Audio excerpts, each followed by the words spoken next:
వర్ష సూచన చేసింది హైదరాబాద్ వాతావరణ కేంద్రం. పలు జిల్లాల్లో అకాల వర్షాలు కురుస్తాయని అంచనా వేసింది. కొన్ని చోట్ల వడగళ్ల వానలు కురుస్తాయని అంచనా వేసింది. ఆదిలాబాద్, ఆసిఫాబాద్, నిజామాబాద్, సిద్దిపేట, సంగారెడ్డి, మెదక్, కామారెడ్డి జిల్లాలకు ఆరెంజ్ అలర్ట్ జారీ చేసింది. రేపు ఉదయం 8:30 వడగళ్ల వానలు పడే అవకాశం ఉందని, అలాగే భారీ ఈదురుగాలులు వేస్తాయంటూ పేర్కొంది. మిగతా జిల్లాల్లో అక్కడక్కడ ఉరుములు మెరుపులతో కూడిన వర్షాలు పడొచ్చని తెలిపింది. తెలంగాణకు వర్ష సూచన చేసింది హైదరాబాద్ వాతావరణ కేంద్రం. పలు జిల్లాల్లో అకాల వర్షాలు కొనసాగుతాయని తెలిపింది.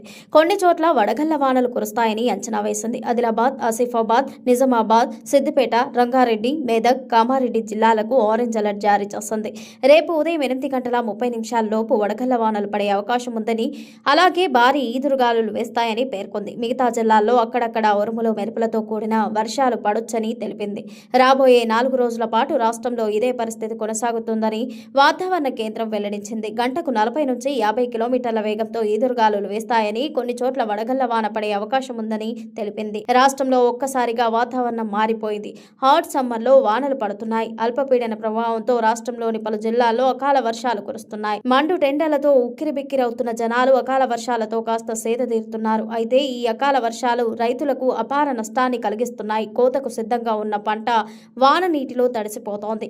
పంటలు దెబ్బతినడంతో రైతులు తీవ్ర ఆందోళన చెందుతున్నారు. ప్రభుత్వం తమను ఆదుకోవాలని వేడుకుంటున్నారు.